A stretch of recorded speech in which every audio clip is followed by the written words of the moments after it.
Astrology क्या है हम्म, और हमारे जीवन में किस लिए है एस्ट्रोलॉजी। वास्तव में ज्योतिष जो है हम्म, वो एक महाविद्या है, हम्म, पराविद्या कह सकती हैं आप। हम्म, जिस विद्या के माध्यम से हम अपने जीवन के समस्त दुखों का नाश कर सकते हैं, हम्म, हम अपने जीवन के रहस्य को जान सकते हैं और हम अपने जीवन में परिवर्तन ला सकते हैं। इतनी महान विद्या है एस्ट्रोलॉजी। हम्म, मैं बहुत सारे फैक्ट भी दूंगा एस्ट्रोलॉजी पे, जिसको कोई भी नहीं काट सकता। मैं तो ये कहना चाहता हूँ एस्ट्रोलॉजी में कोई दोष नहीं होता है। आप उसको पहचानना सीखिए, काल सर्प दोष से लाभ लेना सीखिए, मांगलिक दोष से को योग में परिवर्तित करना सीखिए। अब आपने कहा कि राहु से लोग डरते हैं, केतु से, सैटर्न से, शनि से या मंगल से। वास्तव में हर ग्रह के अपने दायित्व है, हर ग्रह के अपने ये मान के चलिए क्षेत्र है। उन क्षेत्रों के आधार पे वो आपको जीवन में लाभ और हानि देते हैं। उनका आपसे पर्सनल कोई लेना देना नहीं है, वो आपके कर्मों से लेना देना है ग्रहों का। जब राहु और मंगल एक साथ बैठते हैं तो व्यक्ति साहस से ऊपर चला जाता है। यह साहस वो देखता नहीं है कि इस हमारा जो साहस है वो अच्छे कार्यों में करना है या बुरे कार्यों में, तो वो दुस्साहसी हो जाता है। इसी कारण से उसको अंगारक कहते हैं। ऐसा व्यक्ति क्रोध बहुत करता है। शनि, केतु, राहु ये हमारे जीवन में सर्वाधिक महत्व रखते हैं, क्योंकि एक है माया का कारक, एक मोक्ष का कारक है, एक न्याय और वैराग्य का कारक है। जब हमारे सनातन की यही शक्ति है कि वो शाश्वत है। अन्य किसी संस्कृति में बताए हुई सभी बातों में कहीं ना कहीं गलत तथ्य दिए हैं। कोई बता रहा है पृथ्वी चपटी है, किसी ने कुछ और बता दिया। लेकिन हमारी जो वेद है, पुराण है, उपनिषद है, धर्म ग्रंथ है, उनमें एक एक कही बातें शत प्रतिशत सत्य है और वो शाश्वत है। कहते हैं कि अगर लाइफ में लग्जरी चाहिए, ग्लैमर चाहिए, ब्यूटी चाहिए, कंफर्ट जोन अगर मैं कहूँ इन शॉर्ट में, तो ये सारे के सारे आपको लैविश लाइफस्टाइल और कंफर्ट जोन अगर आपको चाहिए तो आपको देने वाले हैं शुक्र। तो शुक्र देव के बारे में जरा आप बताइए डिटेल में कि व्हाट इज शुक्र, क्या है ये, इनके क्या प्रभाव है और इनके क्या पॉजिटिव और नेगेटिव एस्पेक्ट्स हो सकते शुक्र जीवन की उत्पत्ति है। हैं। अगर आपके जन्म लग्न कुंडली में शुक्र कमजोर अवस्था में है तो आप अपना अंश सृष्टि में नहीं ला पाएंगे, संतान आपके नहीं होगी। जय श्री महाकाल, सुप्रभातम दर्शकों। आज मैं फिर से आप सभी के सामने उपस्थित हूँ और हमारे साथ मौजूद है डॉक्टर कुंवर हर्षित राजवीर जी। और आज हम चर्चा करने वाले हैं, किस विषय के ऊपर चर्चा करने वाले हैं? एस्ट्रोलॉजी के ऊपर चर्चा करने वाले हैं। जैसे कि हम सभी ने, आप सभी जानते हैं और मैंने पहले भी कहा है कि 9 दिवसीय ये जो हमारी यात्रा है हमने शुरू की है। शुरुआत हमने ऋषिकेश से की है और इस वक्त हम धनौल्टी में मौजूद हैं। सुबह के 7 बज चुके हैं और बड़ा ही ठंडा मौसम है यहाँ पर और गर्म हॉट टॉपिक पे चर्चा होने वाली है एस्ट्रोलॉजी के ऊपर और बड़ा ही मजा आने वाला है हमें। और आप ये जो वीडियो हम बनाने वाले हैं इसमें आपको बहुत कुछ डिफरेंट मिलने वाला है, क्योंकि अगर आपको एस्ट्रोलॉजी के बारे में बेसिक से जानना है तो ये वीडियो आपके लिए बहुत ही ज्यादा बेनिफिशियल साबित होने वाली है, क्योंकि हम डिटेल में बात करेंगे। बेसिक से हम स्टार्टिंग करेंगे और बेसिक से जो आपके बहुत सारे छोटे छोटे जो डाउट्स होंगे, सॉरी मोमेंट हो गया, बेसिक से स्टार्ट करो। तीन। तो इस वीडियो में हम एस्ट्रोलॉजी के बारे में ना बिल्कुल बेसिक से बात करेंगे, जिसे एस्ट्रोलॉजी का ए भी नहीं मालूम है। और ये जो हमारी 9 दिवसीय यात्रा है, ये जो एपिसोड्स बनने वाले हैं, आप एक भी एपिसोड को मिस मत करिएगा, क्योंकि हर एपिसोड में आपको कुछ नया देखने को मिलेगा बेसिक से। आप ये मत सोचिए कि आपको इसके बारे में नॉलेज नहीं है तो आप वीडियो कैसे देखेंगे, नहीं, ऐसा बिल्कुल भी नहीं है।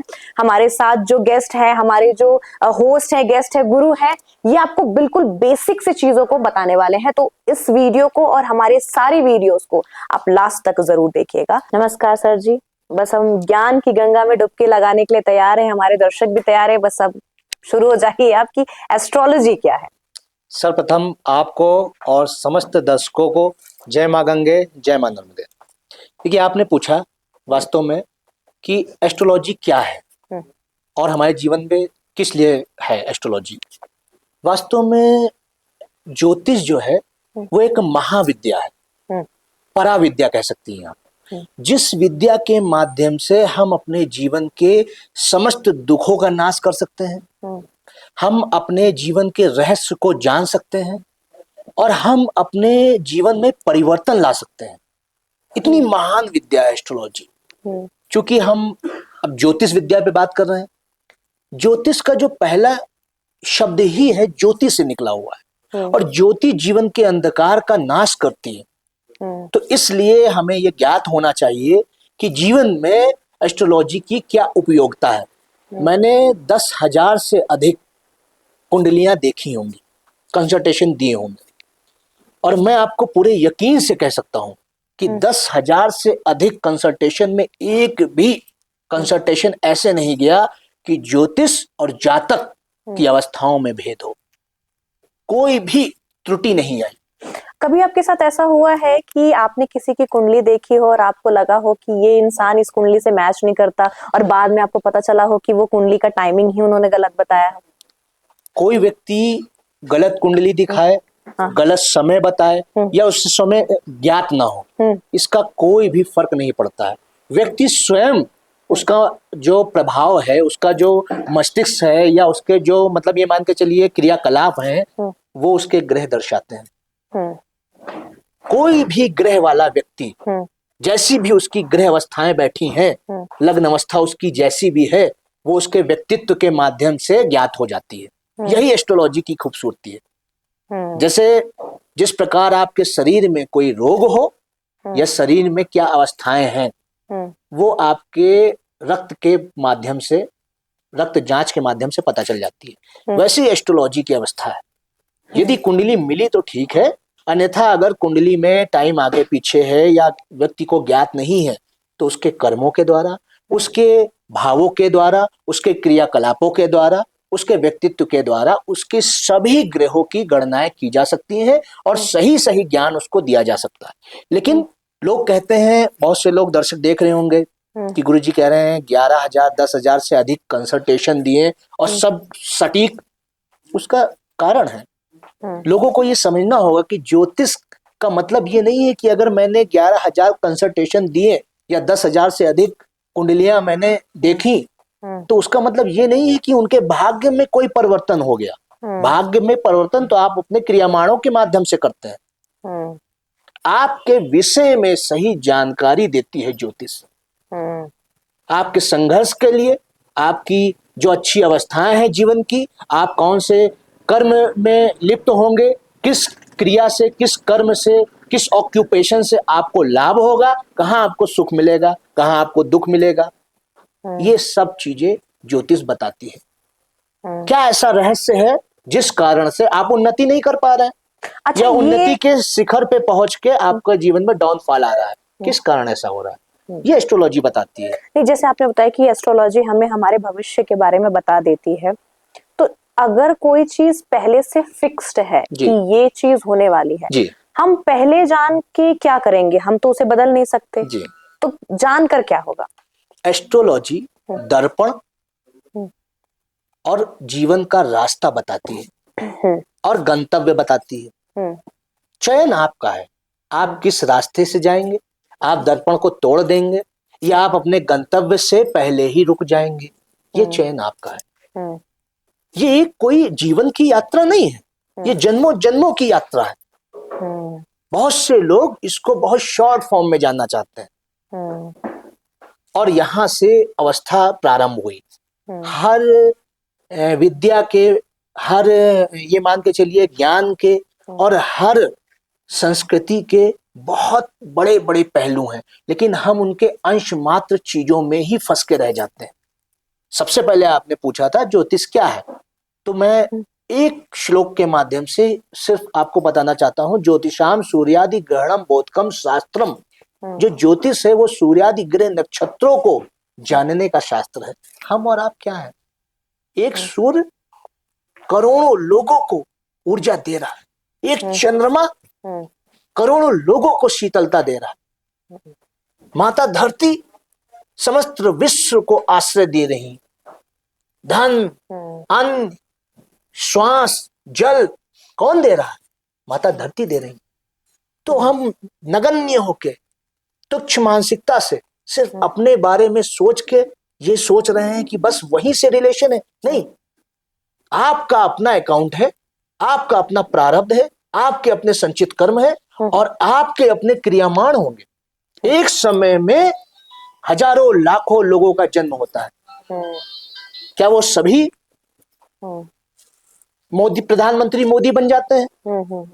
क्या वो सभी एलॉन मस्क हो जाते हैं? क्या वो सभी अंबानी हो जाते हैं, अडानी हो जाते हैं, या भगवान शंकराचार्य हो जाते हैं? नहीं, उनका अपना तप है जीवन का, उनके अपने जीवन के पथों का चयन है, तो वो भली भांति से वो करते हैं चीजों को जानकर समझकर।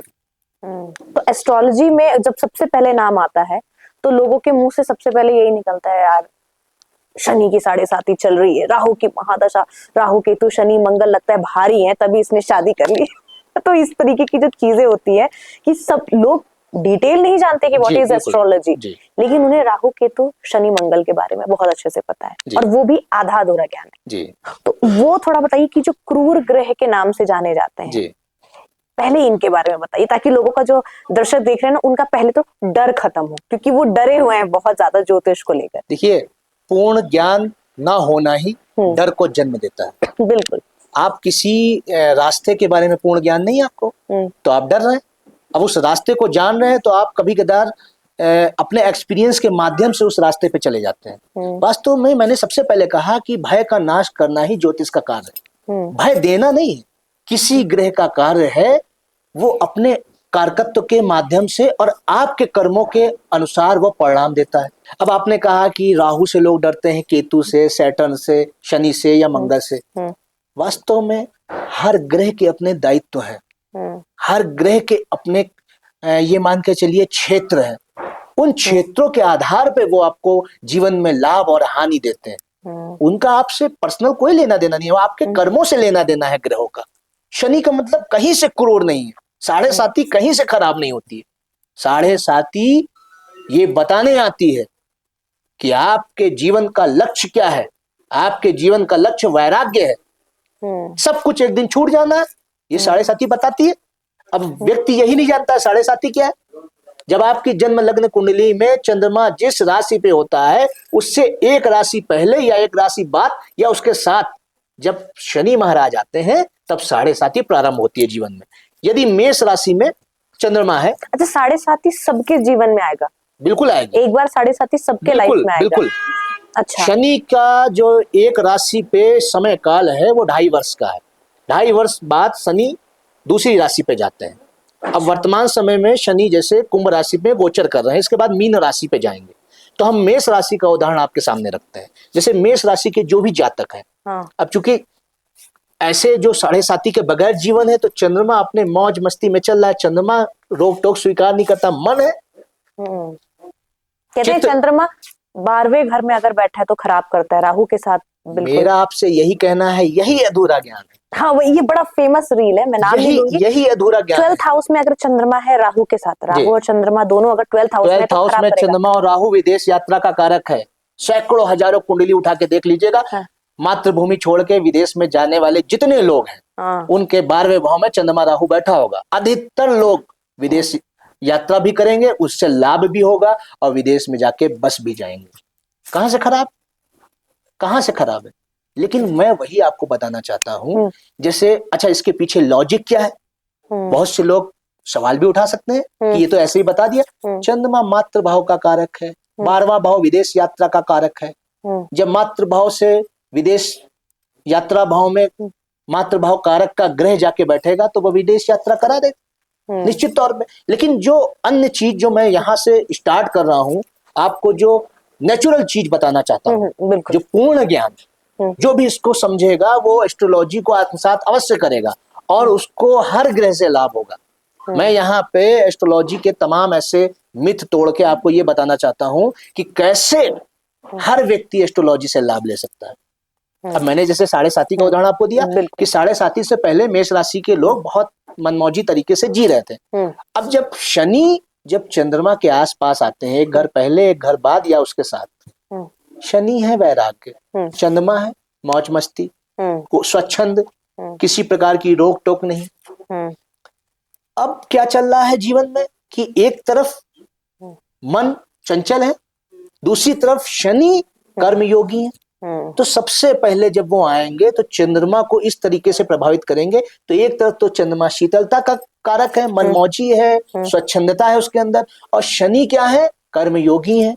शनि न्याय कारक है, शनि कर्म के समझ लीजिए कर्म के कारक हैं, ठीक है, कर्म फल दाता है। तो वो चंद्रमा को डरा देंगे, चंद्रमा की स्वच्छंदता को रोक देंगे।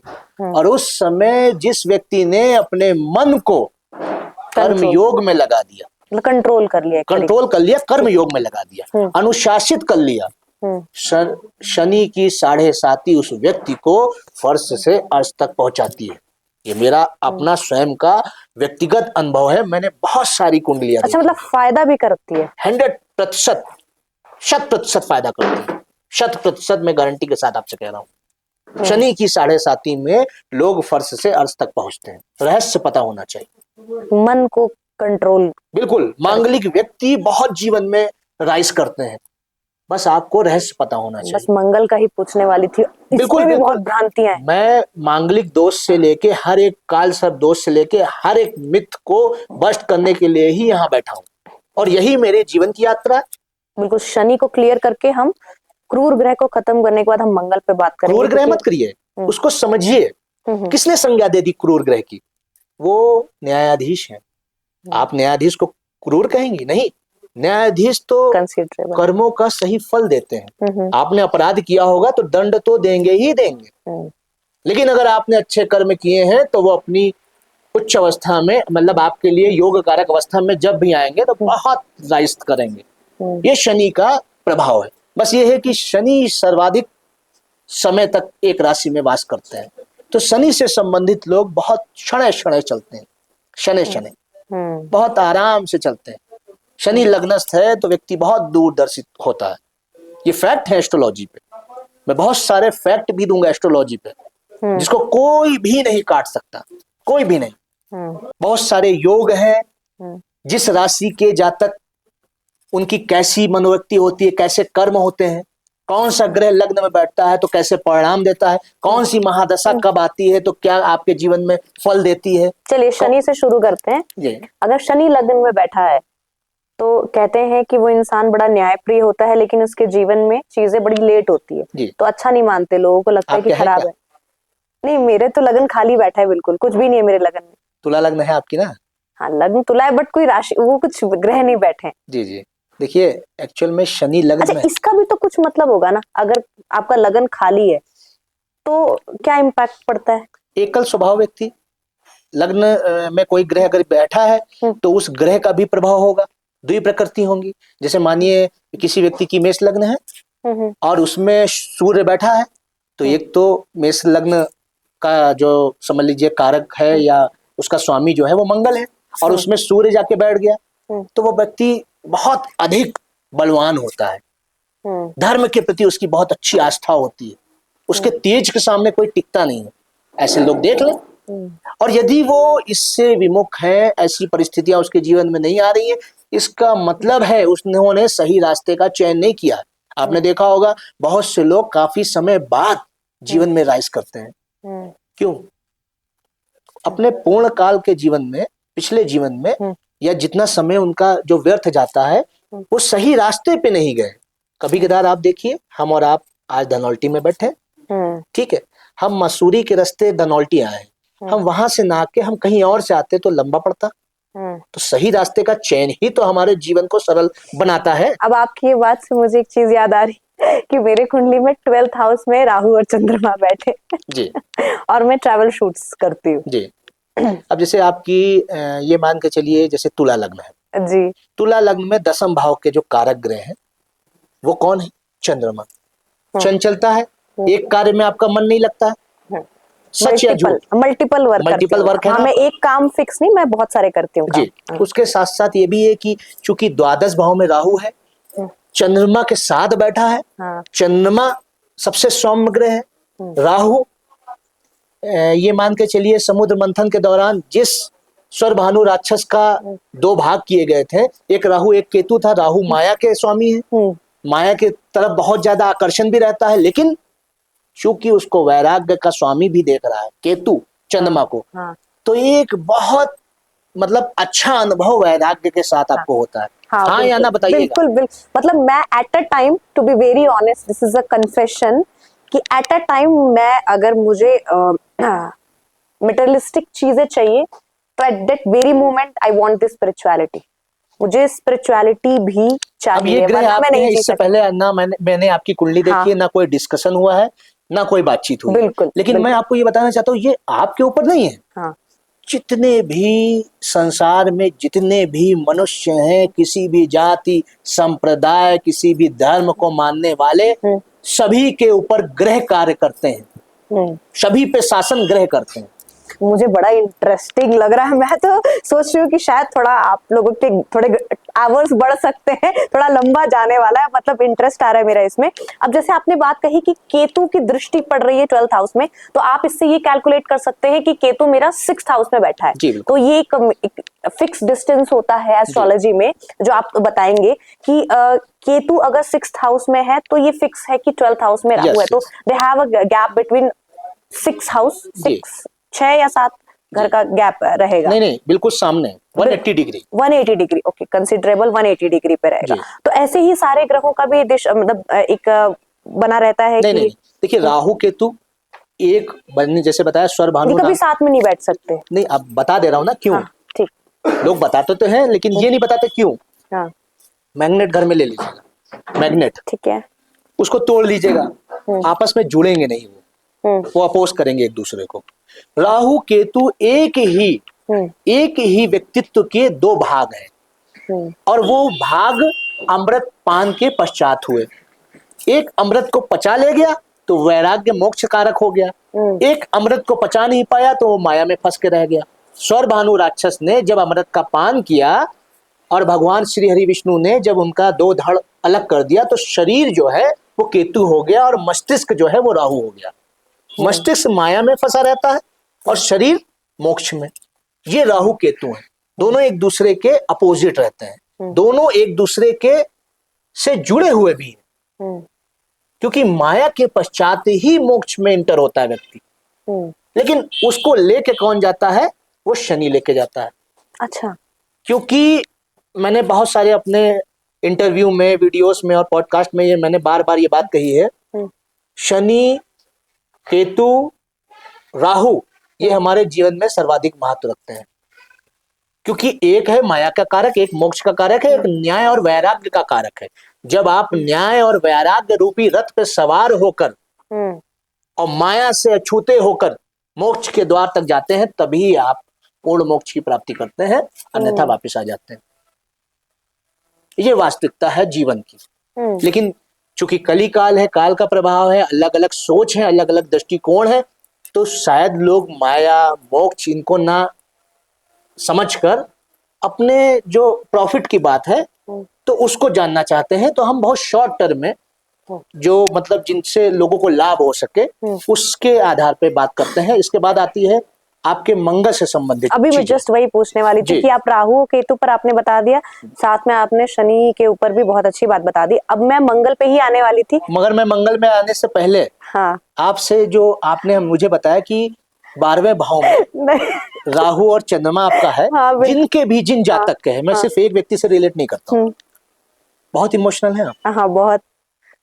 और फिर जब एक बार, 2, 4, 5 बार कोई व्यक्ति धोखा दे देता है तो फिर उस पर विश्वास नहीं करती मैं। नहीं, चंद्रमा मासूम, राहु क्रूर ग्रह, उसने तो सब कुछ देखा, अमृत का पान करके भी नहीं वो चीजें प्राप्त कर सके, और बहुत शातिरता होती है राहु में। राहु प्रधान व्यक्ति जो होते हैं वो शातिर भी बहुत होते हैं। इसे कट कर देंगे हम। नहीं, कट नहीं करेंगे, कट कुछ भी मत करिए, जो रियलिटी है वो सभी लोगों तक जानी चाहिए। नहीं, सही बात। तो ये अवस्था सभी के साथ होती है। ऐसे व्यक्ति बहुत बार चीट भी किए जाते हैं। ठीक है, सभी देखें, मतलब आपके पर्टिकुलर मैं आपको लेके बात नहीं कर रहा हूँ, सभी लोग। और कमेंट में बताएं कि जितनी बातें मैंने बताई हैं उसमें अंश मात्र भी अगर गलत हो तो मैं आपके पॉडकास्ट के माध्यम से कह रहा हूँ कि मैं एस्ट्रोलॉजी पे दोबारा शो ही नहीं करूंगा, क्योंकि मैं अपने ज्ञान से नहीं बता रहा हूं, जी। ये विद्या है, ये शाश्वत है। हम्म। जिसे जल का कार्य प्यास को बुझाना है, ठीक है, ठीक उसी प्रकार ये जो एस्ट्रोलॉजी है ये ज्ञान को देना है और आपके जीवन में, कहते नहीं है कि जीवन के उद्धार के लिए ये महाविद्याएं बनी थी। गलत प्रयोग हो रहा है, कहीं कहीं व्यापारीकरण हो रहा है, लोग गलत तरीके से इनको बता रहे हैं, लोगों का विश्वास उठ रहा है। बहुत सी हमारी सनातन संस्कृति की ऐसी विद्याएं हैं जिनके साथ उन्हीं के लोगों ने अन्याय किया है, क्योंकि ये कल्याणकारी विद्या है, प्राणी मात्र का कल्याण करती हैं, जन मात्र जितने भी लोग हैं सभी जातक का कल्याण करती हैं। बिल्कुल। अब मंगल पर हम बात करते हैं। मंगल तो ग्रह है ही, मंगल में भी जो सबसे इंपॉर्टेंट है वो है मांगलिक होना। यस। तो समटाइम इट फील्स लाइक कि एक अभिशाप सा महसूस होता है कि मांगलिक है तो अरे भाई ये तो मांगलिक है, क्या ही होगा, लग रहा है ऐसे शादी सारे ग्रह मेरे नहीं, आप बैठिए ना, देखिए एस्ट्रोलॉजी का मतलब यही है हाँ कि मैं सबके ग्रह खोल दूंगा। हाँ, जबकि आपने मेरी कुंडली भी नहीं देखी है अभी तक। देखिए ये हर पॉडकास्ट में मेरे साथ होता है कि मैं कुंडली किसी की नहीं देखता हूँ, ये ग्रह उसके बताते हैं। हाँ। और ये सभी जो भी एस्ट्रोलॉजर इस वीडियो को देख रहा होगा वो जानते हैं कि एस्ट्रोलॉजी यही है कि व्यक्ति की कुंडली ना देखना और उसके बारे में उसको बताना, यही एस्ट्रोलॉजी। हाँ, ये बात अलग है कि हम बहुत डीप एनालिसिस अगर करते हैं, टाइम टू टाइम किसी चीज के बारे में हम कोई समझ लीजिए मतलब उसको बताना चाहते हैं, या मतलब वो कोई समस्या में फंसा है, तब हमें बहुत सारे मतलब चीजों को मतलब समझ लीजिए पढ़ के जान के फिर उसको एक सही टाइम सही गणना उसको देनी होती है, तब ये चीजें कार्य करती हैं। अंततः व्यक्ति का जो कहते नहीं है व्यवहार है वो सब कुछ बताता है। हाँ, तो थोड़ा मैं एक्साइटेड हो रही हूँ, मांगलिक पर आते हैं और बताइए जरा कि क्या है मांगलिक होना, क्या ये दोष है या किस प्रकार का मंगल का प्लेसमेंट? मैं तो ये कहना चाहता हूँ एस्ट्रोलॉजी में कोई दोष नहीं होता है, कोई दोष नहीं होता। आप उसको पहचानना सीखिए, काल सब दोष से लाभ लेना सीखिए, मांगलिक दोष से को योग में परिवर्तित करना सीखिए। वास्तव में मांगलिक का मतलब ये होता है, वैसे तो अधिकांश लोग ही मांगलिक होंगे, क्योंकि जब भी जो मंगल है वो लग्न, चतुर्थ, सप्तम, अष्टम और द्वादश भाव में बैठेगा तो व्यक्ति मांगलिक हो जाएगा। यानी 12 भाव है कुंडली में और 5 भावों में मंगल जब बैठेगा तो मांगलिक हो जाएगा। सिंपल सी बात है। तो इसका मतलब 60% लोग मांगलिक होंगे, 50% लोग मांगलिक होंगे, वो सभी बिना शादी के रहेंगे? नहीं, ऐसा नहीं है ना। उसका मतलब यह है कि मंगल दोष का मतलब इन भावों में जब जाकर मंगल बैठता है तो आपके उन भावों को देखता है जहां से आपके लाइफ पार्टनर या आपके ससुराल पक्ष या आपके स्वयं के स्वभाव में परिवर्तन आता है। अब मानिए मंगल आपके लग्न भाव में बैठ गया तो 7वीं दृष्टि से आपकी पत्नी के भाव को देखेगा तो वो प्रभावित करेगा। चतुर्थ भाव में बैठ गया तब भी, फोर्थ हाउस में, तब भी यही अवस्था आती है, क्योंकि मंगल की जो दृष्टि है 4, 7, 8 ये मंगल की दृष्टि है। हाँ, ये बहुत से एस्ट्रोलॉजर्स की मैंने वीडियो देखी है, वो ये बता देते हैं, आई डू रिस्पेक्ट, कि ये दृष्टि पड़ रही है, बट हर किसी को नहीं पता ना कि व्हाट इज दृष्टि और दृष्टि कैसे पड़ रही है। हम कैसे, एक चार्ट बना हुआ है जिसमें 12th हाउस है और हर हाउस में एक प्लेसमेंट है, अब किस प्लैनेट की दृष्टि किस पर पड़ रही है, कैसे कैलकुलेट बहुत सरल कर दे रहा हूँ।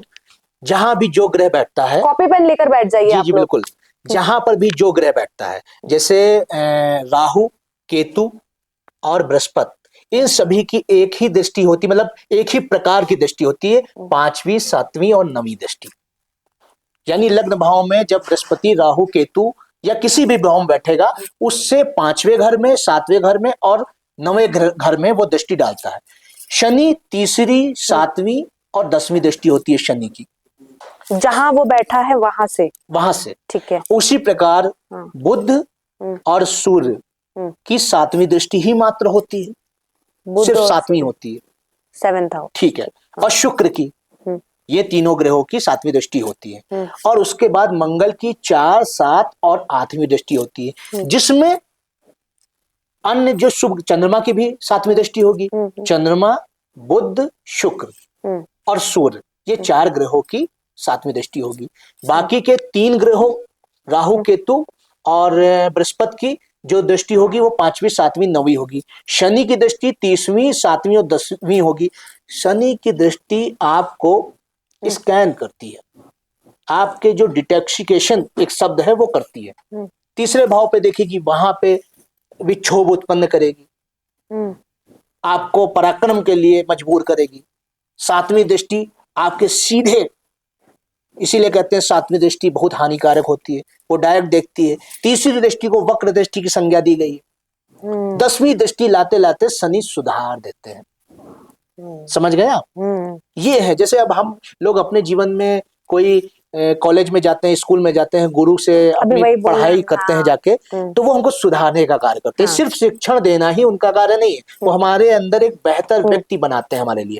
लेकिन हम उस लीला को, उस दायित्व को उनके समझ नहीं पाते हैं। हम उनसे घृणा करने लगते हैं, हम उनसे विपरीत चले जाते हैं, हम भेदभाव सोचने लगते हैं कि वो हम पे भेद कर रहे हैं, जबकि ऐसा नहीं। और हो सकता है कि कहीं कहीं पे एक अपवाद भी है कि वो जो शिक्षा देने वाले ज्ञानी हैं, जो गुरु हैं, वो अपने धर्म का पालन नहीं कर रहे हैं। ऐसा हो भी सकता है, लेकिन ग्रहों में ऐसा नहीं है। उनको जो जिम्मेदारी सौंपी है वो माता महामाई ने सौंपी है। इस सृष्टि के संपूर्ण भाग के जो मनुष्य हैं उनके जीवन पे वो प्रभाव डालते हैं, और ग्रहों की ये लीला है। इसी प्रकार जैसे हम मांगलिक दोष की बात कर रहे थे, पूरी बात नहीं हो पाई। नहीं, बड़ी अच्छी चीज पर आपने बताई, क्योंकि दृष्टि लोगों को नहीं पता जी। सबने ये वीडियो जरूर डाली है जी। कि इस पर ये दृष्टि पड़ रही है तो ऐसा होगा, लेकिन दृष्टि क्या है ये बहुत लोगों को पता ही नहीं। जी जी, मतलब इसका बहुत बड़ा कॉन्सेप्ट है। जब शुभ ग्रह को देखता है तो बहुत अच्छा होता है। कहीं भी किसी भी व्यक्ति की जन्म लग्न कुंडली में गुरु और शुक्र एक दूसरे को देख लेते हैं, बहुत अच्छा होता है। चंद्रमा और बृहस्पति एक दूसरे को देखते हैं तो गज केसरी योग बन जाता है। जैसे कि गुरु 3rd हाउस में है जी। तो आपने कहा 5th, 7th और 10th। आपका तो स्वग्रही है तृतीय भाव में। हाँ, 3rd हाउस में मेरा गुरु बैठा हुआ स्वग्रही है। और ये भी बता दूं कि आप किसी भी रेमेडी या किसी भी चीज को सीरियसली फॉलो नहीं कर पाती हैं। सही कह रहे हैं। कोई भी व्यक्ति हो, मतलब ये मेरी मतलब बिल्कुल गारंटी के साथ इसको, इन्हीं फैक्ट को मैं आपको बताना चाह रहा हूँ। इसी पे हम एक, और आप इस पे भी एक शो करेंगे। नहीं, ये आपकी पोल नहीं है, ये आपके लिए एक मतलब दर्शन है, इसको आप जानिए। ये वो ग्रह ये अवस्था दे रहा है, क्योंकि देवगुरु बृहस्पति स्वयं जब भी तीसरे भाव में बैठते हैं तो 7वीं दृष्टि से आपके धर्म भाव को देखते हैं। अच्छा, ठीक है, ठीक है। तो जब वो धर्म भाव को देखते हैं तो धर्म से जुड़ी हुई चीजों पे व्यक्ति आश्वस्त हो जाता है कि अरे ठीक है, करेंगे तो ठीक है, नहीं करेंगे तो भी ठीक है। यस और नो? हाँ, मुझे ऐसा लगता है कि भगवान तो है ही मेरे साथ। हाँ, ये सभी के साथ है, आपके साथ नहीं है। हाँ। तीसरे भाव में जिन भी जातक के बृहस्पति, देवगुरु बृहस्पति बैठे हैं, ये बात अलग है कि नवम का स्वामी बहुत अच्छी पोजीशन में हो तो हो सकता है 2-4% नहीं, नवम का स्वामी तो आपके जो है बुध होगा। बस मैंने जो बता दिया वो अवस्था है। और इसी कारण से ये भी है ना कि लग्न, पंचम और नवम से व्यक्ति संबंधित क्रियाकलाप भी करता है। जैसे नवम का स्वामी जब भी, जैसे बुध है किसी का, ठीक है, तो 12 ज्योतिर्लिंगों में महाकालेश्वर से उसका विशेष लगाव होगा। बिल्कुल, मेरा बहुत। मिथुन लग्न वाले जातक ये नोट करके रख लें, जब भी वो महाकालेश्वर ज्योतिर्लिंग जाएंगे उनके जीवन में परिवर्तन आएगा। ये लिखित कह सकता हूं मैं, आप सभी को लिखित दे सकता हूं।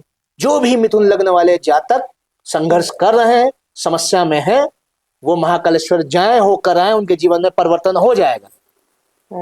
ये चयनतम सत्य है। तो ये चीजें होती हैं। अब जैसे कि हमने मांगलिक होने पर चर्चा की है, उसमें भी ये विशेष तौर पर कहा जाता है कि अगर आपका मंगल जो है वो अष्टम में है, बाकी प्लेसमेंट तो तब भी ठीक है बोलते हैं, बट अष्टम में अगर है तो वो बहुत कष्टदायी होता है। मैं बता दे रहा हूं, अष्टम का मंगल सिर्फ ससुराल पक्ष के लिए प्रॉब्लम देता है, विवाह में देरी देगा और ससुराल पक्ष से समस्या देगा। किसी भी जातक के अष्टम भाव में मंगल हो, तो फिर तो ये तो लाइफ टाइम प्रॉब्लम हो जाएगा अगर नहीं, ये प्रकृति है, प्रकृति जाति नहीं है, ये प्रकृति है। लग्न के मंगल की प्रकृति दिखेगी, उसमें एक विशेष प्रकार का ऑरा होगा। हाँ बिल्कुल। ठीक है, डिटर्मिनेशन होगा, लड़ने की क्षमता होगी, भरे समाज में बोलने की क्षमता होगी। हमारे प्रधानमंत्री जी के लग्न का मंगल, और वो रोचक नामक पंच महापुरुष योग बना रहा है, किसी से दबता नहीं ऐसा व्यक्ति। लग्न का जो भी मंगल होता है, और अब इसको आप नेगेटिव कहेंगी, ये पॉजिटिव कहेंगी। नहीं, लग्न में मंगल जब राहु के साथ बैठता है तो कहते हैं अंगारक योग बनता है। कहीं पर भी मंगल जब राहु के साथ बैठेगा अंगारक बनाएगा, क्योंकि एक तरफ साहस है, दूसरी तरफ दुस्साहस।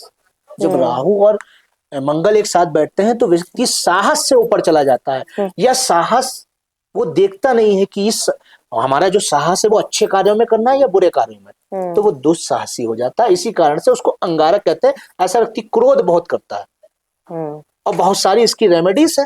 जैसे कि हमारी ये वीडियोस बहुत सारे फीमेल्स मेल देख रहे हैं और सबके ही ससुराल पक्ष के लोग हैं, तो थोड़ा सा आप कुछ रेमेडी बता दीजिए जिससे कि वो अपनी इस प्रॉब्लम को थोड़ा सॉल्व कर सके। देखिए, पहली बात तो ये विश्वास कर लीजिए या यकीन कर लीजिए कि कॉपी आप खराब लिख के आई हैं। जब एग्जामिनेशन देने गई हैं तभी आपको अष्टम भाव का मंगल मिला है। पूर्व जन्म के कर्मों में आपने ऐसा कृत्य किए होंगे जिस कारण से आपको जो सासू माँ है या ससुराल है या पति पक्ष के जो आपसे, या पति या पत्नी पक्ष के जो लोग हैं, उनके प्रति कुछ अनबन रहेगी ही रहेगी। ये लिख के ले लीजिए। मतलब जितने भी अष्टम भाव के मांगलिक हैं उनके जीवन पे ये लागू होता है। तो पहले तो एक स्वयं में जो ग्रह ने हमको ज्ञान दिया, हमने उस ज्ञान से अपनी वृत्तियों में सुधार किया। पहले तो एक ये फॉर्मूला लागू होता है। उसके बाद आपने मंगल के तत्वों में कमी लाई है, मंगल दोष को धीरे धीरे कम करिए। मंगल एक एनर्जी है, उस एनर्जी को लो कर लीजिए। उनके तत्वों का ध्यान करके, जैसे आप किसी एनर्जी से लगी हुई है, जैसे अभी हमको जाड़ा लग रहा है तो मैंने शॉल डाली हुई है, सदरी पहनी हुई है, कुर्ता है और नीचे इनर है, तो मैंने जाड़े का उपाय किया ना। इसी प्रकार यदि आपकी कुंडली में मंगल दोष है तो मंगल के तत्वों में कमी कर लीजिए। मंगल से संबंधित दान या उसकी एनर्जी को अपने ऊपर से उतार के कहीं दान में दे दीजिए। मंगल का जो एक साक्षात कारक या उनके सर्वे सर्वा है वो हमारे बजरंगबली है। आप मंगल से संबंधित चीजें अपने सर से उतारिए और बजरंगबली के चरणों में चढ़ा दीजिए, या प्रत्येक मंगलवार आप बजरंगबली के यहाँ जाके हनुमान चालीसा या हनुमान अष्टक का पाठ कीजिए।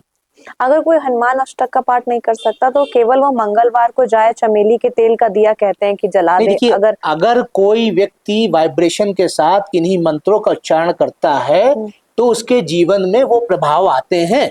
क्योंकि सारा ब्रह्मांड वाइब्रेशन पे वर्क कर रहा है। इस बात को तो मेरी साइंस भी नहीं काट सकता है, कोई वैज्ञानिक भी नहीं काट सकता है कि सारा ब्रह्मांड वाइब्रेशन पे वर्क कर रहा है। ये मेरी बात अकाट्य है। आप ये लाइन भी बोलिए कि ब्रह्मांड में ओम की ध्वनि गूंजती है। वो भी बोल कर देंगे, चलिए। ये मेरी बात, जैसे मैंने आपको बताया कि ये अकाट्य है और हमारे सनातन की यही शक्ति है कि वो शाश्वत है। अन्य किसी संस्कृति में बताए हुई सभी बातों में कहीं ना कहीं गलत तथ्य दिए हैं। कोई बता रहा है पृथ्वी चपटी है, किसी ने कुछ और बता दिया, लेकिन हमारी जो वेद हैं, पुराण हैं, उपनिषद हैं, धर्म ग्रंथ हैं, उनमें एक एक कही बातें 100% सत्य हैं और वो शाश्वत हैं। इसका प्रमाण हर जगह आप पाएंगे। बिल्कुल। जैसे मैंने वाइब्रेशन के तौर पे आपसे बात कही, बात चली थी हनुमान अष्टक पे। तो जब भी मंगल खराब अवस्था में आपके जीवन में कार्य कर रहा हो तो हनुमान अष्टक का जब आप पाठ करेंगी, हनुमान अष्टक में बजरंगबली के गुणों के बारे में उन्हीं को बताया गया, उसका गुणगान किया गया है। क्योंकि उनकी एक और खूबसूरती है कि समस्त सृष्टि का बल है उनके पास, लेकिन वो मर्यादा के दास है, वो धर्म के दास है। तो वो ये बताया जा रहा है कि आपके पास तो बहुत मतलब मांगलिक हैं आप, मंगल की ऊर्जा है, आप धर्म के दास हो जाइए, आप मर्यादा के दास, प्रभु श्री राम के दास हो जाइए, पत्नी के प्रति समर्पित हो जाइए, माता के प्रति समर्पित हो जाइए। तो उन्होंने क्या किया, ये दर्शन दे दिया, बस हमको वैसा करना है अपने जीवन में और हमको लाभ ले लेना है। मतलब मंगल बहुत पॉजिटिव रिजल्ट दे सकता है, और अगर आप मांगलिक हैं तो आप खुश हो जाइए, क्योंकि ये आपके लिए बड़ी ही अच्छी बात है कि आप फुल ऑन एनर्जी से भरे हुए हैं। आपको अलग से एनर्जी लेने की जरूरत नहीं है, बस हाँ, अपनी उस एनर्जी को गलत दिशा में न ले जाते हुए अपनी उस एनर्जी को सही दिशा में अगर आप लेकर जाएंगे तो definitely you are going to be a successful personality. सही कह रही हूँ ना मैं? जी आप भी बिल्कुल बताइए। बिल्कुल। बिल्कुल, देखिए यही क्योंकि ऊर्जा गलत अगर दिशा में चलेगी, बिल्कुल सही बात है। गाड़ी गलत दिशा में जाएगी तो एक्सीडेंट तो होगा ही होगा। बिल्कुल। अगर सही दिशा में जाएगी तो अपने गंतव्य तक आप पहुंचेंगे। तो बिल्कुल। यही चीजें हैं जीवन में, हमको ये समझना है। और हम जो समझ सकते हैं, मतलब अच्छी चीजें, सही राह पकड़ना, वो हम अपने धर्म से ही समझ सकते हैं। क्योंकि हमारा धर्म जो है वो हमको एक कुलीन व्यवस्था देता है। क्योंकि वहां पे जो हमारे धर्म ग्रंथ हैं, हमारे उपनिषद, हमारे वेद, हमारे पुराण, हमारे जितने भी दर्शन हैं, सभी छह दर्शन, सभी मतलब स्थानों पे पाप पुण्य की सही व्याख्या की गई है। अपने धर्म की, अपने कर्तव्य की, त्याग की, तप की, दान की, दया की, ज्ञान की, सबका विवरण दिया गया है। ये तो बात हो गई, हमने राहु केतु शनि और मंगल के ऊपर हमने चर्चा कर ली, साथ में हमने साढ़े साथी और मांगलिक होने पर भी चर्चा कर ली। और सबसे जो बेस्ट पार्ट मुझे पर्सनली लगा वो हमने दृष्टि का जो जाना, क्योंकि ये अभी तक कोई वीडियो इस पर नहीं बनी हुई है कि दृष्टि अब आप भी अगर आपने सच में उसको नोट किया है तो आप भी उन चीजों को सीख सकते हैं कि कैसे आप अपनी कुंडली खुद देख सकते हैं, और ग्रह का जो पोजीशन है कि कौन सी ग्रह किस हाउस को देख रहा है वो बहुत इंपॉर्टेंट होता है। क्योंकि लोग थोड़ा बहुत वीडियो देखते हैं और इतने से समझ जाते हैं कि वही 12th हाउस में राहु बैठा है, ओ माय गॉड मुझे तो नींद नहीं आएगी, इंसोम्निया का ही प्रॉब्लम रहेगा। बट दृष्टि मैटर करती है, अगर शुभ ग्रह की दृष्टि है तो वो उसका एक अलग इम्पैक्ट डालता है। तो ये तो हमने क्रूर ग्रह नहीं कहेंगे, ये जो ग्रह है जो थोड़े हमें सिखाते हैं, लाइफ लेसन जो देते हैं, उनके बारे में हमने बात कर ली। अब हम थोड़े सौम्य ग्रह के बारे में थोड़ा चर्चा करेंगे, जैसे शुक्र और बुध। कहते हैं कि अगर लाइफ में लग्जरी चाहिए, ग्लैमर चाहिए, ब्यूटी चाहिए, कंफर्ट जोन अगर मैं कहूँ इन शॉर्ट में, तो ये सारे के सारे आपको लैविश लाइफस्टाइल और कंफर्ट जोन अगर आपको चाहिए तो आपको देने वाले हैं शुक्र। तो शुक्र देव के बारे में जरा आप बताइए डिटेल में कि व्हाट इज शुक्र, क्या है ये, इनके क्या प्रभाव हैं और इनके क्या पॉजिटिव और नेगेटिव एस्पेक्ट्स हो सकते हैं। देखिए जैसे आपने कहा कि शुक्र लग्जरी है, शुक्र मतलब व्यक्ति की आकांक्षा या महत्वाकांक्षा या मतलब जो भी चीजें आपने बताई ये अधूरी है। सबसे पहले तो हमें ये पता करना है या ये आपको समझना होगा, जानना होगा, शुक्र जीवन की उत्पत्ति है। अगर आपके जन्म लग्न कुंडली में शुक्र कमजोर अवस्था में है तो आप मतलब जो कहते नहीं है कि आप अपना अंश सृष्टि में नहीं ला पाएंगे, संतान आपके नहीं होगी। अच्छा। यस, अगर आपकी कुंडली में शुक्र कमजोर है, क्योंकि शुक्र हमारी जीवन में, हमारे शरीर में किस चीज का कारक है? एक स्त्री के जो है शरीर में किस चीज का कारक है और एक पुरुष के शरीर में? भाई मुझे नहीं पता, मैं बता रहा हूँ। हाँ। मतलब हमारे शरीर में जो मतलब कह सकते हैं कि अस्थि मज्जा की जो मेन ऊर्जा है, वीर ऊर्जा, पुरुष के उसमें उसका शुक्र कारक है। स्त्री के उसमें एक मतलब कहते नहीं है कि जब शुक्र खराब होता है तो पीरियड से लेके अन्य चीजों की सभी समस्याएं आती हैं, संतान उत्पत्ति में भी समस्या आती है। ये शुक्र का कॉन्सेप्ट है। सबसे बड़ी बात तो यही हो गई कि हम एक कह सकते हैं कि अपने जीवन से एक जीवन की उत्पत्ति कर रहे हैं, ये शुक्र दे रहा। समझ गई? बिल्कुल। उसके साथ साथ हमारे आधे अंग का भी कारक शुक्र है। एक स्त्री के लिए पुरुष और पुरुष के लिए स्त्री 7वां भाव है। काल पुरुष की कुंडली में 7वें भाव का स्वामी शुक्र है। काल पुरुष मतलब समय का जो पुरुष, उसकी कुंडली में जो 7वां भाव है उसका कारक जो है वो शुक्र है। तो 7वां भाव पति का होता है, एक स्त्री के लिए पति का और एक पुरुष जातक के लिए पत्नी का। हम सभी जानते हैं कि हमारा आधा अंग क्या बोलते हैं, स्त्री का के स्वरूप में है, आधा अंग पुरुष के स्वरूप में है। ये अवस्था एक तो उत्पन्न होती है।